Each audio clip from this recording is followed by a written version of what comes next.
Alrighty, I see folks are still joining in, but I'm going to go ahead and do a little bit of housekeeping. First off, hello everyone. Welcome and thank you so much for joining us for today's seminar, A Systems Approach to Scale Up for Population Health Improvement, presented by Dr. Harriet Quartz. This event is part of the 2024 Institute for Implementation Science Seminar Series, which features lectures with leading implementation science experts. Registration for upcoming seminars and recordings from our past seminars can all be found on our website. We have a few quick announcements before we get started. The first is that this seminar is being recorded and the recording will be posted on our website after the event. All microphones are going to be muted, so if you have any questions or comments during the seminar, please enter them into the Q&A box, as there will be time for questions after the presentation today. After today's seminar, we will send out a survey for attendees to receive their CHES and MCHES continuing education credits as requested. But for now, I'm going to turn it over to our Institute for Implementation Science co-director, Dr. Maria Fernandez, to introduce today's speaker. Thank you all. Hello, everyone, and thank you for joining. It is my distinct pleasure to introduce Dr. Harriet Quartz. I had the pleasure of listening to her speak this summer on this topic, and I think you are in for a real treat. You're going to learn a lot. Dr. Harriet Quartz is an associate professor and an implementation scientist with a background in public health and academia spanning over 15 years. Dr. Quartz's research focuses on implementation and scale-up of population health interventions into clinical and community settings using implementation and systems science methodologies. Dr. Quartz leads Deakin University's Institute for Physical Activity and Nutrition, Implementation Science, and Knowledge Translation domain, and co-leads Deakin's Faculty of Health Knowledge Translation and Evaluation unit. Within these roles, she provides implementation science consultancy to over 90 staff across the faculty and externally. Dr. Quartz is on the board of directors and is the advocacy lead for the International Society for Physical Activity and Health, and she's done that since 2016. And she founded and chaired 2 international special interest groups in implementation and scale up with over 300 members. Dr. Quartz will discuss current approaches to scaling up in public health, including how reframing current conceptualizations of successful scale up may enhance population level impact. She'll present recent research that has applied systems analysis methods to study scale up, and a practical tool that can help researchers and practitioners plan implementation scale-up in practice. So please welcome Dr. Quartz, and turning it over to you, Harriet. Thank you. Okay, so thank you so much for that introduction, Maria, and thank you for inviting me to give this talk. I enjoy talking about this topic, so hopefully this is of interest to everybody and I can answer your questions at the end. I do want to acknowledge a number of colleagues that are actually involved in the work I'm going to talk about. Some of it is based in Australia, some of it's international research, but just to nod to the other colleagues that were involved in what I'll be presenting today. So to give you a bit of context of the scale and the context of the country of which I'm talking about. So those of you who may not know Australia, we're based at the bottom down in Melbourne. And I'm actually presenting to you on Wurundjeri land today. So these are the traditional owners of the land that we work and live.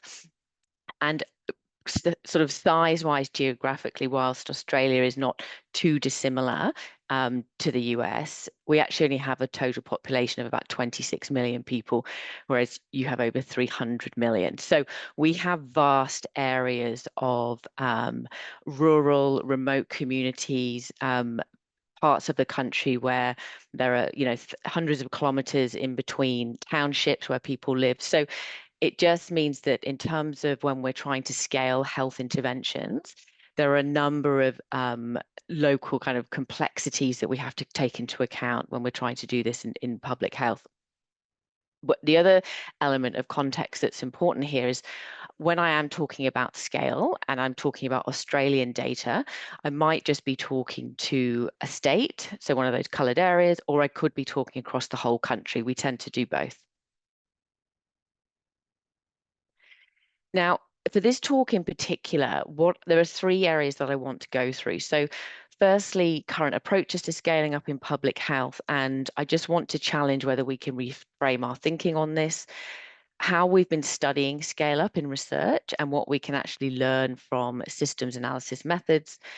And then lastly, how you might plan and evaluate scale up in practice. And I'll introduce a practical tool that can help you do this.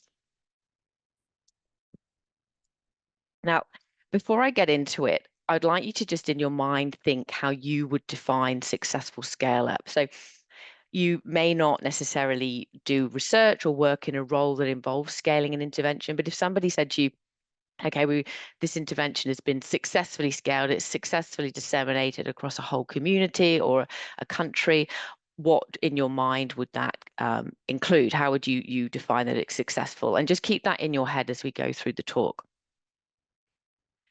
Now, in terms of how we officially define it, the World Health Organization leans on the terms relating to replication, extending the reach of an intervention.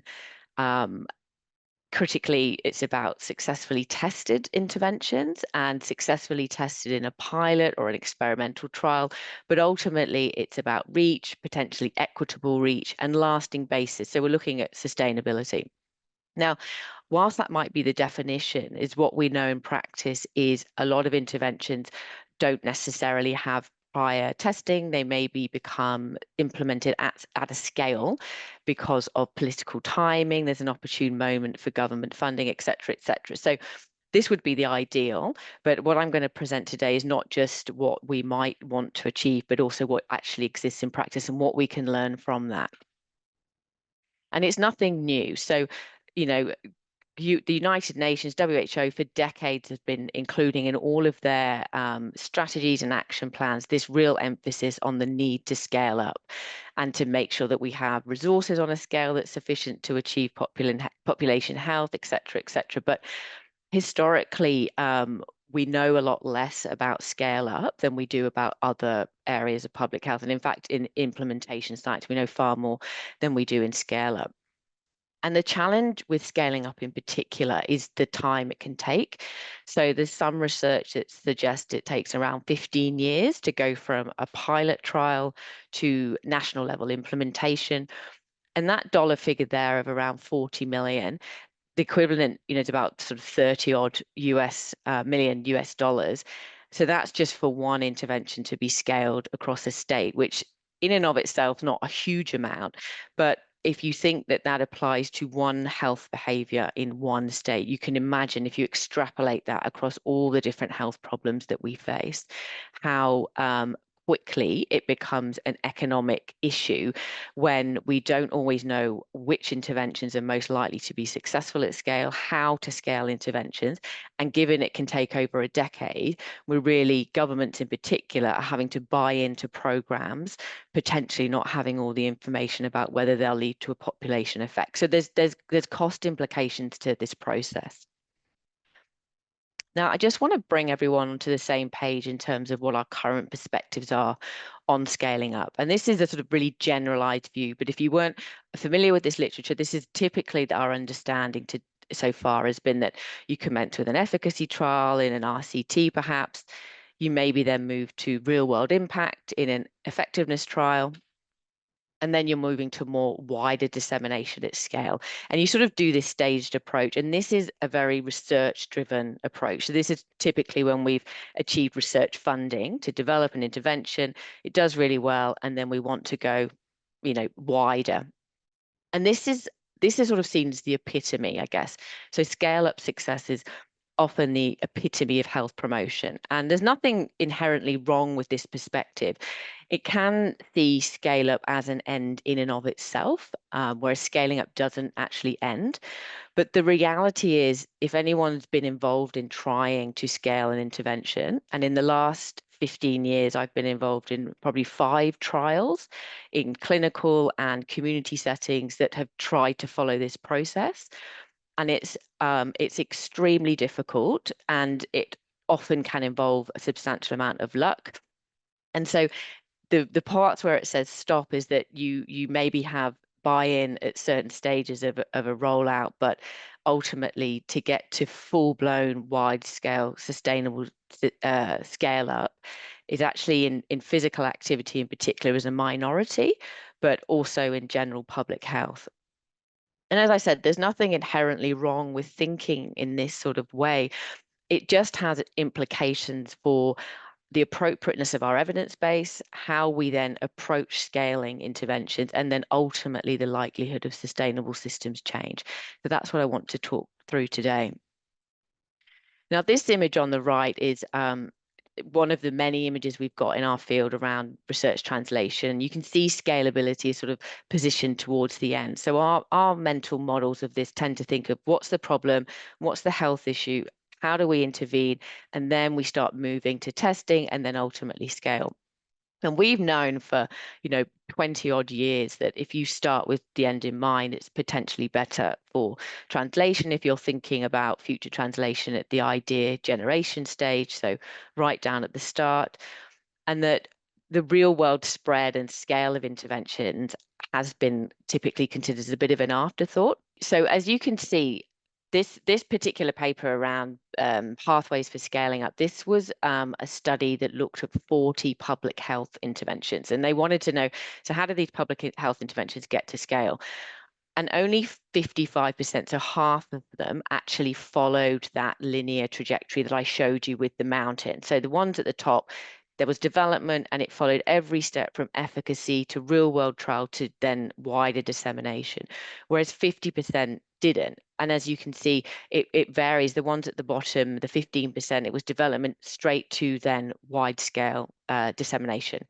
So in practice, this is what's occurring. So we don't actually have one single approach to scaling up, nor do we know which is the best one. But we do know that it's varied, it's inconsistent, and there are an array of factors that can depict and inform whether something gets adopted by a government and rolled out.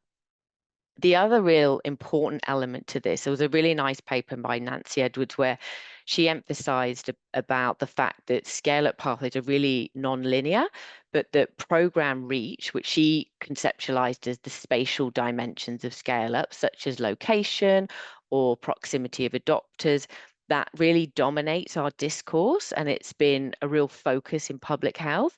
But what we haven't done is looked at the temporal dimensions of scale up. So things like time, dynamic changes in systems, that's largely been ignored.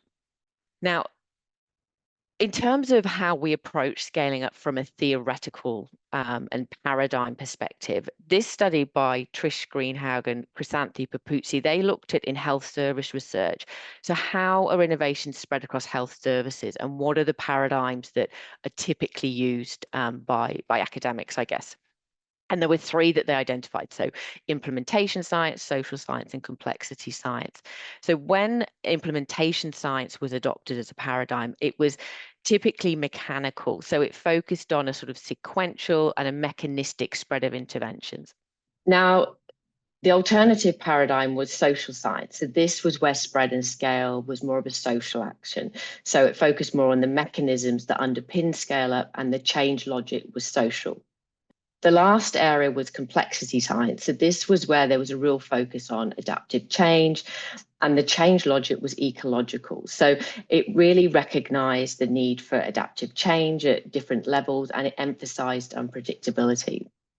Now, interestingly, complexity science they identified as having the most promise, but implementation science was the most commonly adopted paradigm. So that's that more linear mechanistic view on scaling up. And the reason being was that complexity science, if you think about health systems, and I think just general in public health, it really requires attention to all the underlying logic of the complex system itself. And that's ecological rather than mechanical, but that hasn't been typically how we approach scaling up. The other element we wanted to look at was in our work was how the term systems has actually been framed in public health frameworks. So those images on the right span nutrition frameworks, physical activity, global health. And they have always used the term system to refer to either a context that the intervention takes place i.e. the health system or system level program, or the level or scale at which an intervention operates. So that could be a country level system. And again, that's nothing inherently wrong. That's correct. That is a correct interpretation of this term system. However, it contrasts with its meanings from a complex system perspective, which is referring more to feedback, adaptation, and emergence. So we're just conceptualizing the term system as different. Now, many of you listening will already be systems thinkers, whether you identify yourself as that or not. But generally, a systems approach, it refers to an approach that takes into account a multiplicity of interacting factors. So there isn't a universal definition, but it's really what it's emphasizing is that you cannot adequately understand a system simply by pinpointing individual parts. And if you are interested, those papers on the right-hand side of the slide are some really good places to start in our field if you wanted to understand this a little bit more. Now, if we think about implementation science research, and particular designing for dissemination sustainability, system thinking has been, considered for some time. So we know that understanding the characteristics of systems and delivery settings that research outcomes are used requires a system thinking perspective potentially. That if we want to increase our marketing and distribution of products, so more effective dissemination, we should build and leverage existing system capacity. And we've also used system science methods such as network analysis and system dynamics. These have been used to look at the impact of dissemination implementation barriers, for example. However, we haven't done this historically very well or consistently in scale up. Now, it was this particular paper led by Harry Rutter in the Lancet and his colleagues, where they said that a complex system perspective is needed in public health in general. But specifically, they said that changing the mechanisms and infrastructure that underpin public health is in itself a complex public health challenge. And we really felt that that applies to scaling up as well. So we put forward a systems approach to scale up. So what this really means is that a systems approach to scale up, or a systems orientated approach, really prioritizes understanding the system structure and the characteristics related to the problem of scaling up at first. So that's the first place you start. And you think about scaling within the system. And this contrasts with a more intervention orientated approach, which prioritizes replicating an intervention, and it's often about moving an intervention into an existing system. So it might be a school-based intervention that you're putting into the education system, as opposed to understanding the education system first and then identifying how you might want to change it.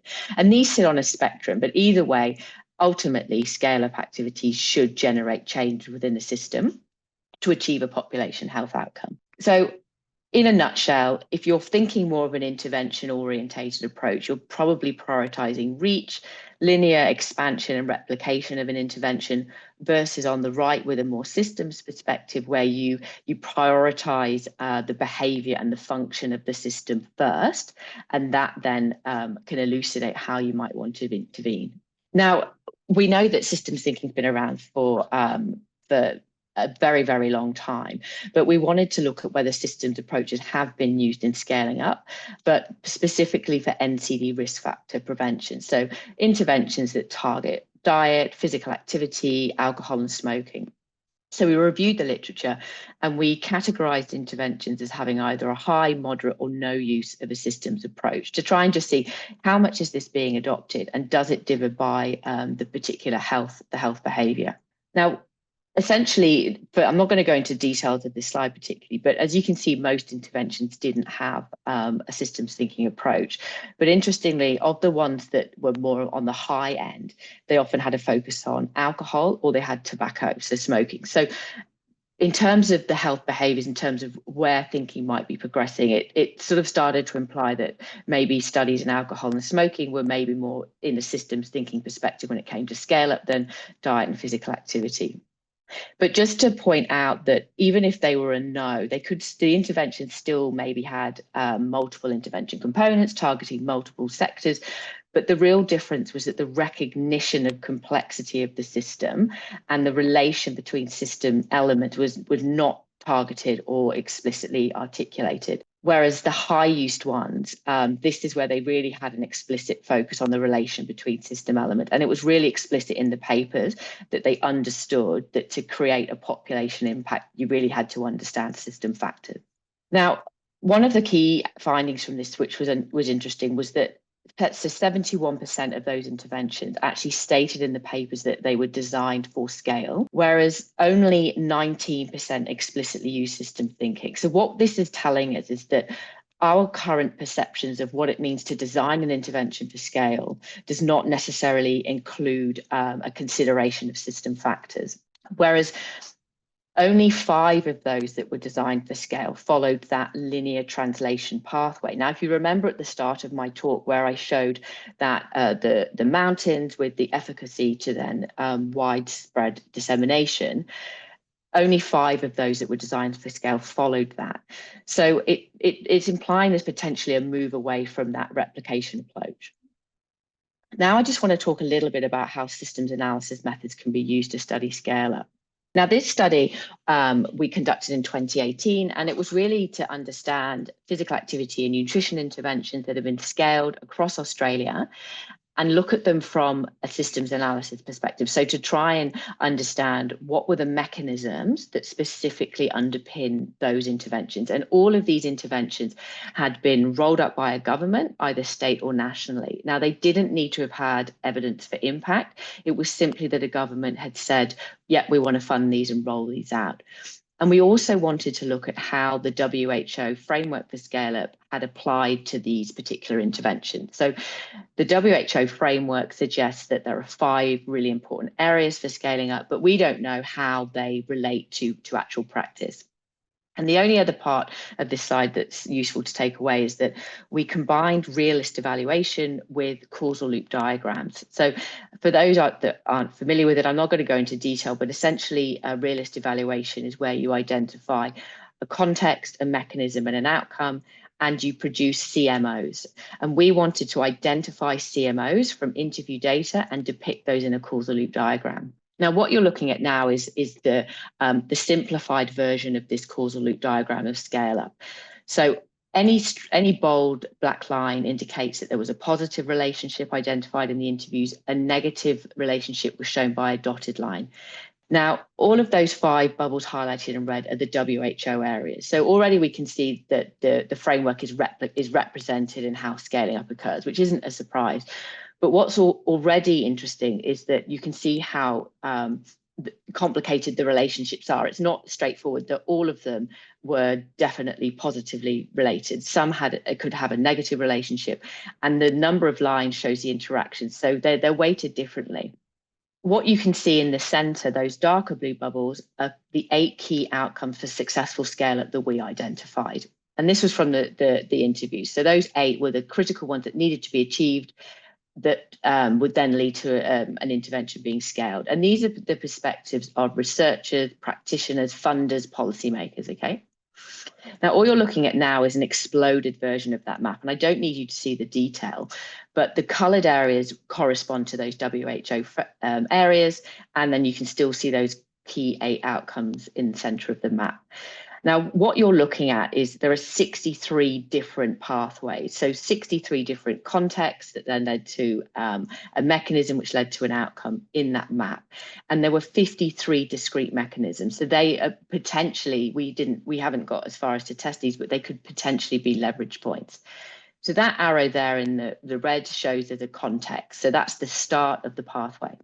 I'm just going to talk to a couple of the key findings. I'm not going to go into all of them, but one of the first ones was that community sustainability and stakeholder buy-in were the most highly connected. So either that means that they have a greater role in the scale-up process or the outcomes of something getting adopted by government, or it's our perceptions. Because you've got to remember, this is a map of the mental models of individuals. If we interviewed a different group of people, we'd have a different map. The other element, we found out that there was more than 3 times the number of mechanisms and twice the number of pathways just for intervention attributes. The next most area with the most number of variables was the scale-up strategy. Now, both of these relate to things that we as individuals have influence over. So we don't know whether that means they have a greater role in the scale-up process, or it's just where our perceptions and our understanding leads us to, because that's what we can control. So we focus on the entity being scaled, essentially. Now, this particular part of the map shows the sources of evidence. So evidence for intervention could come from indirect related evidence from a different country, but not necessarily the same target outcome. It could relate to feel-good visual observations of participant enjoyment, but not actual behavior change. And also the extent that the intervention was valued. Now, what I didn't show in those slides, because I'm conscious of time now, was that we found evidence for an intervention's impact was only represented by 3 pathways in that map. Now, there were 63 pathways in there in total, only 3 related to intervention evidence. So it's not saying that it wasn't important, it's just it has a potentially a lesser role in decision making than we think. And the other element that was critical was, irrespective of the source of evidence of those interventions, all of them were linked to the perception by decision makers that the intervention would be beneficial. Now, we looked at 35 different interventions and we asked people via survey globally, how would you define successful scale up? And the image that's just popped up, that related to intervention reach and equitable reach. So most people referred to reach, whereas they weren't the only. So we actually identified another 8 domains spanning scaling inputs through to the scaling context that were relevant. So all of these areas cover things like sustained partner buy-in was perceived that meant the intervention was successfully scaled, that there was improved implementation outcomes, that scale up was a very context specific phenomenon, and it changed by the stakeholder, systems embeddedness. So a really holistic look at what successful scale up meant. But what's critical is, in our literature and in our field, we typically report reach as being the main outcome of successful scale up. But if we look here, our actual understanding of what is considered successful scale up is far more diverse than just that. Now, I just mentioned that reach dominates our scale up discourse, which in and of itself isn't a problem, because reach is obviously the backbone to scale. We are trying to get something to reach more people in more settings. The problem is in public health, reach can be overestimated. So what we potentially have a risk of is that we have reach being overestimated, not always, but can be, but it's often used as the marker for successful scale up. But then in parallel to this, we know that intervention effectiveness actually declines when interventions are scaled. So this gap is problematic just for our understanding of whether an intervention should be scaled and is doing well, but also for decision makers to figure out which interventions are going to be beneficial long term. And this over-reliance is potentially creating a challenge for how we identify which interventions we should invest in. Now, it's all well and good sort of exploring scale up like we have done, and that was, some of it was a sort of academic exercise of using systems analysis methods and trying to understand what mechanisms might be really critical. But what does that mean for anybody who wants to do this? So in 2018, we developed a resource that is essentially a really practical tool to help you plan and evaluate implementation of scale up in health intervention, so the practice guide. And it's really built on existing theories and models and frameworks in implementation science. We weren't trying to create another framework. It's intended to be a practical tool. So it's built on the CIFA, the Interactive Systems Framework, and the Ecological Model for Effective Implementation by Durlek and Dupree. And this has been used in 17 countries now. And essentially the components of it are 4 iterative steps. You don't follow them in order, obviously, but it's just essentially to encourage either researchers, practitioners, funders, anybody who has a stake or a role in the scale-up process to try and consider the scale-up context at the very beginning.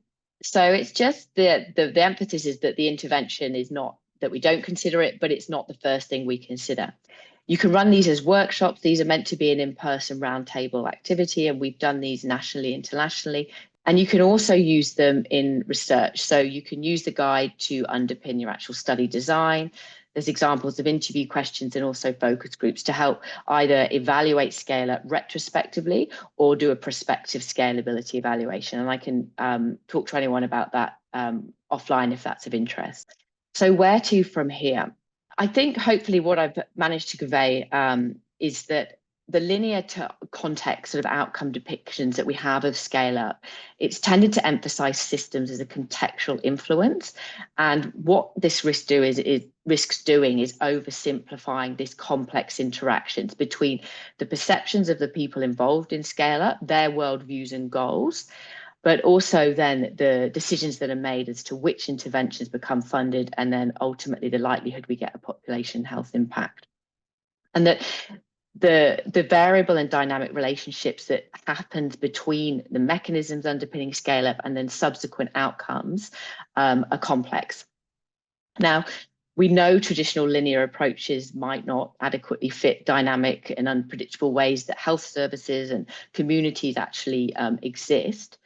But our scale up tools and evaluation resources may need to then really address that relationship between the factors that we perceive to be highly influential, but less modifiable in practice. So that is things like political climate, perceptions from decision makers, whereas we focus on things like the intervention and how we might implement it.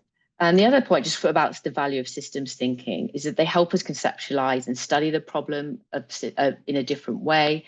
They help us elucidate the mental models of decision makers, and they also allow for the consideration of complexity. So there's a real benefit of using systems approaches when we consider scaling up. Now, we've also had minimal conversation about not scaling up, and we've typically treated it as an implementation problem. We study the implementation of interventions, not the scale up of interventions. And something I'd like to encourage is an increasing language of at scale impact. So not just scaling an intervention. So that could be scaling political will, scaling buy-in to a problem, solving a problem, etc. But also that we do need better understanding of how we measure system changes and the time that's actually required to detect a long-term change when we're talking at scale. And the last point to make is that the models I've shown you in this presentation are static models. So they depict mental models and our understanding of scale up. But if you really want to identify where you can potentially influence this process, that's when you would need system dynamic modeling, which I haven't covered. So thank you for listening. I'm happy to take any questions, and I apologize for all the breaks. If anybody's interested and wants to learn more, we are launching a course on the fundamentals of scaling up at the end of November, which I can tell anybody about offline. But yeah, please, happy to take any questions. Thank you. Thank you so much, Harriet. So the first question, which we said a little bit about, but maybe you can comment on, was, are there questions that you might ask when in quotes, starting with the end in mind, templates or checklists that could be useful when starting a project or research? Yeah, and I sort of had to skim over this for the purpose of time with all the breaks, but there's lots of other guides and resources that you can use and scale up in the field. But if I talk to the practice guide, so the checklist we provide in that, it's purposely designed to make either yourself as an academic or your potential funder or an implementer really understand what this intervention would look like in 20 years' time when it exists in usual routine practice. It has been scaled. It's to describe what that looks like. And the questions we have, it's not to create a checklist where you get a score to say, oh, this means you should scale your intervention because you achieved a score in this checklist. But it's really to pinpoint gaps in your knowledge, but also things within the context of implementation and scale up that you can do nothing about, and those that you can. So that's really useful for sort of beginning with the end in mind, because you might understand that, say, if you are thinking in a health system or an education system, you cannot change the way individuals are funded, for example. That's beyond where you can intervene within your particular, where you're trying to target. But having a deeper understanding of what that means within the system and its impact on whether your intervention is ever likely to be able to be sustained, that's the type of decisions and conversations you have. And it doesn't necessarily mean you can go and influence it, but it means you could monitor it and you can collect data on it. So you're thinking, you're future-proofing essentially what might be the problems when you try and scale your intervention. Thank you. And then another question, how can scaling up be included in the design of programs? What variables are considered when evaluating scale up? Yeah. I think when you're thinking of the design of intervention, it very much depends on how much of a participatory type approach you're taking with your intervention design anyway. But certainly in our institute, where we have an intervention that's intended for scale, is that we very much begin with the decision makers, which may be funders, but may not be funders. They may be the organizations, so non-government organizations and government organizations that are ultimately going to be responsible for the intervention. They're very much included during the design of the intervention.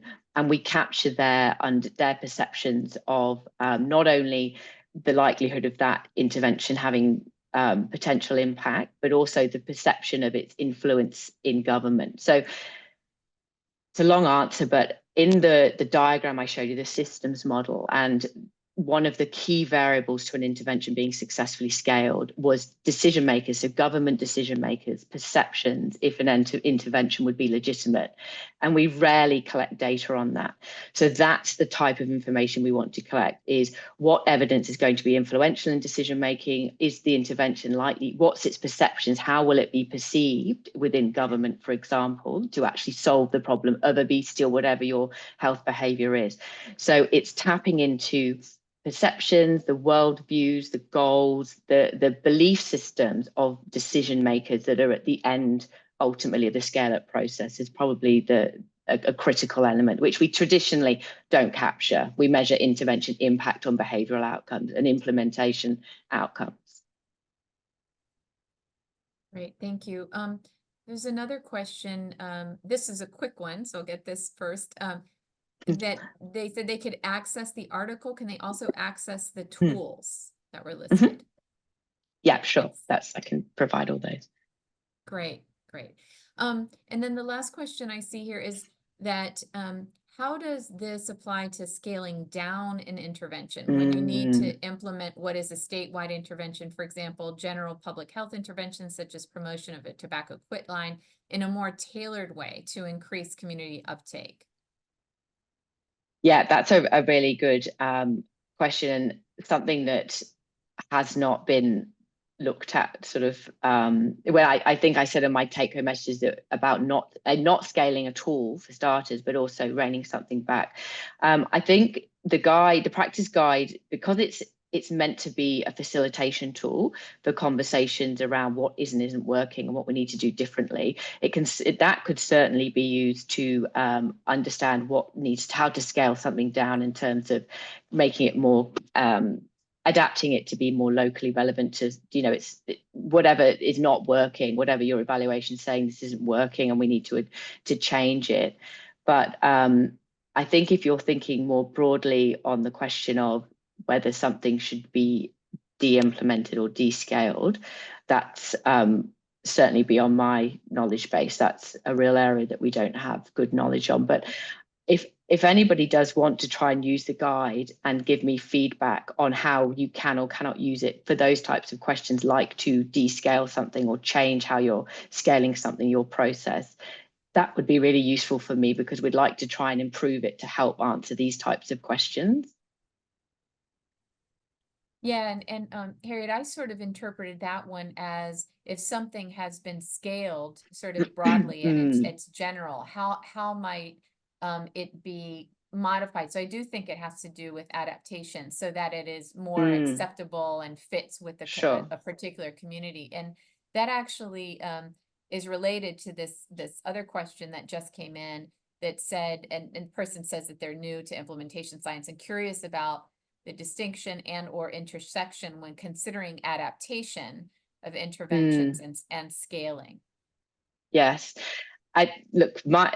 my view, and I think it's fairly consistent in the literature, is adaptation when you're coming to scale up is not only inherent and unavoidable, but it's necessary, really. Without going into all the adaptation literature, that's not my area. We know that there can be positives and negatives, obviously, to adaptation, but it's absolutely essential because of the diversity of the types of population communities you have to go across, and the sectors, particularly in health. I think that comes back to my point I made towards the end about focusing on scaling the principles of your intervention.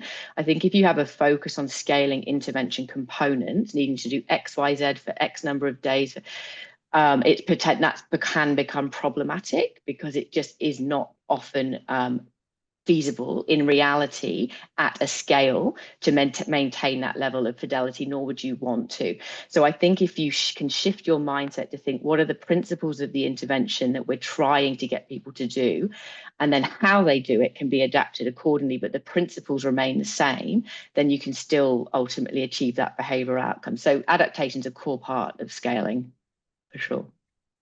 Great. And I think there's a comment by Linda that following up on this is like guidelines that have been, I'm assuming, scaled and accepted as gold standard, but then there's changes, right? When like screenings that change when you reach a certain group, older population, for example. There was another question about where does dissemination fit in scale up? And we'll take this as the last question. Sorry, Maria, can you just repeat that? It froze Yeah, just as you were. where does dissemination fit in scale up? Yeah, I'm glad someone asked that actually. I've been thinking about this after conversations with colleagues. So dissemination often is used interchangeably, and I think a lot of you can consider dissemination to be similar to scale. The goals might be the same to reach an active approach to reach more people or so on. The only difference in my view is that dissemination doesn't need to be at scale. So where dissemination may be an active strategy to spread something, it doesn't need to be at a scale. It could just be to one other individual small setting, whereas at scale it will include dissemination for sure, but it's on a much broader level and involve much more diversity in settings. So maybe in simplified terms, I would conceptualize it as scale being almost an umbrella term and dissemination being one of the spokes of that umbrella. It's critical and it is part of it, but I do see that dissemination is slightly different in that it doesn't have to be at a scale level. It can be at a very small scale within one organization to another, for example. Great, thank you so much. Well, I'd like to just thank you again for the presentation and the discussion. Thank you all for joining. Jeanette's gonna put up the slide that has our upcoming presentation, so please join us for those. Thank you again, Harriet, particularly because of the time that you're joining us from Australia. We really appreciate it. And thanks everyone for joining. Thank you.